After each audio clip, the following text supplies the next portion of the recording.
Alexandre Dubé. Où les idées se confrontent et se façonnent.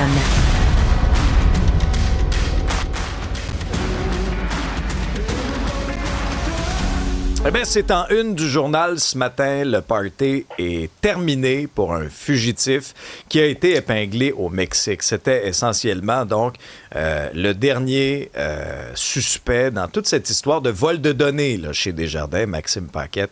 Il a finalement été rattrapé par son passé. Jean-Louis Fortin est directeur du bureau d'enquête de Québécois. Salut Jean-Louis. Salut Alex. Bon, d'abord, explique-nous un peu les circonstances entourant son arrestation.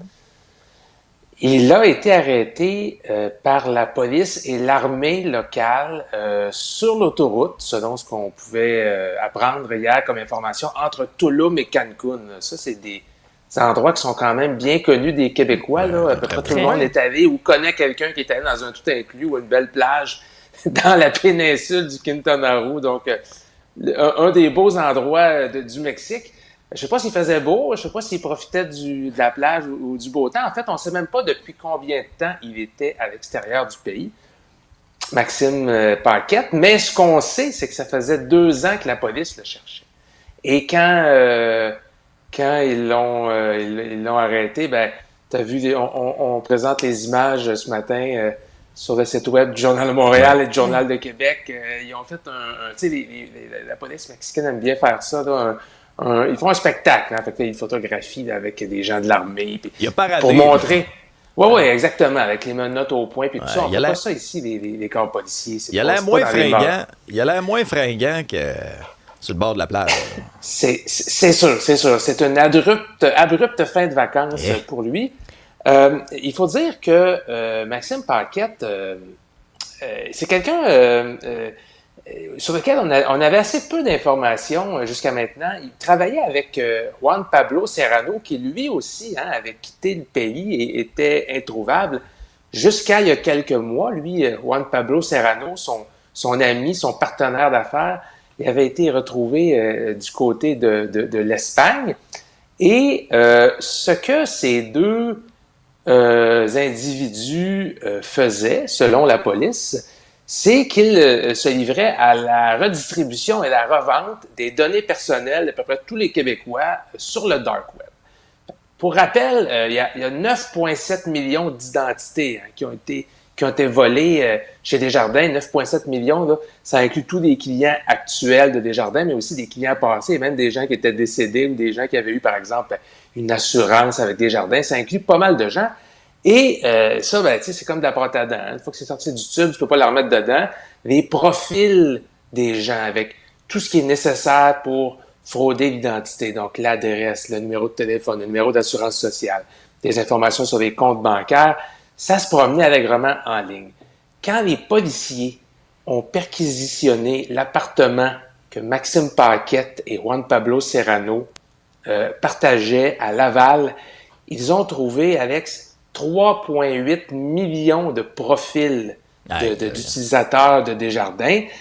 Et selon ce que la police avec, donc, ben, les deux hommes revendaient ces données-là sur le dark web. Ça pouvait valoir assez cher. Hein? Un bon profil, là, quelqu'un qui avait, par exemple, besoin, un homme qui pouvait avoir besoin de crédit, puis qui avait quand même un assez bon revenu, ça fait valoir 10 $ la revente de ce profil-là, parce qu'après ça, on pouvait utiliser ton identité puis aller chercher des cartes de crédit puis toutes sortes de produits financiers à ton nom. Alors, c'était une business assez lucrative et ces deux hommes-là agissaient vraiment comme des professionnels là, selon ce qui est allégué. C'était bien rodé comme stratagème. Les policiers les ont eu à l'œil, mais quand ils sont arrivés pour les arrêter en 2024, malheureusement, ils avaient fui le pays. Donc là, la récréation est terminée. Il va falloir qu'ils soient rapatriés au Québec pour faire face à la justice. Mais je sens quand même un peu de cynisme dans la messagerie, il y en a Isabelle. beaucoup parce que plusieurs se disent, bon, ben, j'imagine qu'il va avoir une peine Netflix. Est-ce qu'il va être libéré avec promesse de comparaître? Il y en a beaucoup qui pensent qu'il n'y aura pas vraiment de conséquences réelles. Oui, ben c'est une question que tout le monde se pose, Isabelle. Puis je ne pense pas qu'il va être remis en liberté. Quand tu es un fugitif, ça fait 2 ans qu'il y a une ordonnance de la Cour de te livrer au poste de police, puis tu as fui le pays. Je pense que le critère de confiance de la population envers le système de justice fait que cet individu-là va rester détenu jusqu'à la fin des procédures. Ça, c'est une chose. Là, tu parles de peine Netflix, puis c'est intéressant parce que présentement, hein, il y a 6 accusés qui font face à la justice au Québec, dont Sébastien Boulanger-Dorval, celui qui aurait, selon la police et la couronne, volé les données. C'est un ancien employé de Desjardins qui avait copié... C'est Monsieur Carte Cadeau Saint-Hubert, ça, c'est lui, là. Oui. On avait révélé qu'il avait reçu des cartes cadeaux en échange de certains des renseignements qu'il volait. Donc, puis c'est lui qui aurait sorti les données de Desjardins pour les disperser dans la nature. Donc, ces 6 accusés-là, présentement, multiplient les requêtes pour l'arrêt des procédures. Et ils n'ont même pas subi leur procès encore. Ils sont innocents jusqu'à preuve du contraire, mais ce qu'ils affirment, c'est que les accusations devraient tomber avant même qu'ils soient jugés, parce que leurs noms ont circulé dans les médias avant leur arrestation. Donc, ils se plaignent des fuites, ils se plaignent qu'on a fait, nous, les journalistes d'enquête, notre travail, qu'on les a identifiés, qu'on a expliqué qu'ils étaient les suspects de la police. Ça a eu des répercussions dans leur vie personnelle. Ils pensent qu'il y a des policiers qui auraient fait des fautes en coulant de l'information aux médias. Ils veulent que les procédures tombent, tout simplement. Ces gens-là sont en liberté aujourd'hui, ils ne sont pas détenus. Au mois de mai, il y a un juge qui a dit non, là, vous allez subir votre procès, vous allez vous présenter au tribunal, on va vous juger sur le fond, puis ensuite on décidera s'il y a eu des inconduites policières qui nécessiteraient là, un arrêt des procédures. Donc, ces accusés-là tentent par tous les moyens d'échapper à un procès et de retourner à une vie normale. Mais ce qui est fascinant, Jean-Louis, c'est que pendant qu'eux autres braillent là, sur leur sort, là, il y en a qui nous écoutent, qui subissent encore les contre-coups de ça, qui subissent encore les conséquences de ce vol de données-là. Mais ça, c'est pas grave. Il vit un enfer, pauvre petit Pete. On reçoit tellement de courriels, de communications de lecteurs et d'auditeurs qui sont victimes de fraude qu'il y a quelques mois, j'ai mis en place un comité fraude, c'est-à-dire une petite équipe de journalistes là, qui ne fait que prendre les témoignages de gens qui sont victimes de fraude, par exemple de fraude d'identité. Puis c'est tellement difficile. T'as beau prendre toutes les mesures, puis Equifax, la protection de crédit. La seule chose que ça fait, c'est que ça t'avertit quand il y a une demande de crédit qui est présentée à ton nom, mais ça n'empêche pas que les données circulent sur le web. La fraude, hein, c'est le fléau, le crime du 21e siècle. Puis effectivement, ça a eu des conséquences.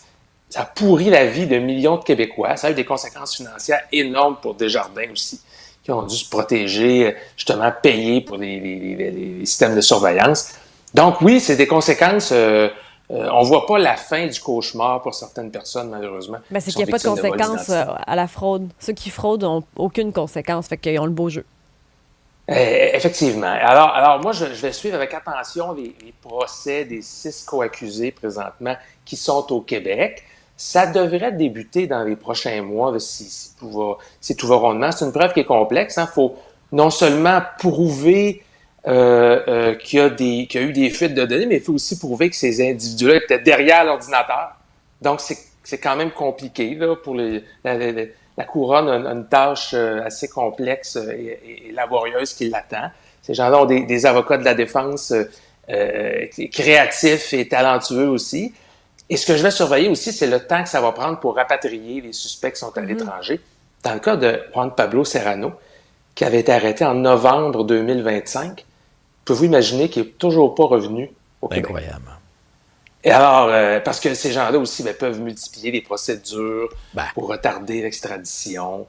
Jean-Louis, on le voit dans ce dossier-là. On le voit avec Picturmel en Italie. On le voit avec l'autre, Al Boivin, là, c'est pas fait non plus. Là. On comprend que c'est pour des crimes différents, mais c'est sûr que, je veux dire, tous les mécanismes seront probablement utilisés. Jean-Louis Fortin, directeur du Bureau d'enquête de Québecor. Merci beaucoup, Jean-Louis. Ça fait plaisir. Bonne journée.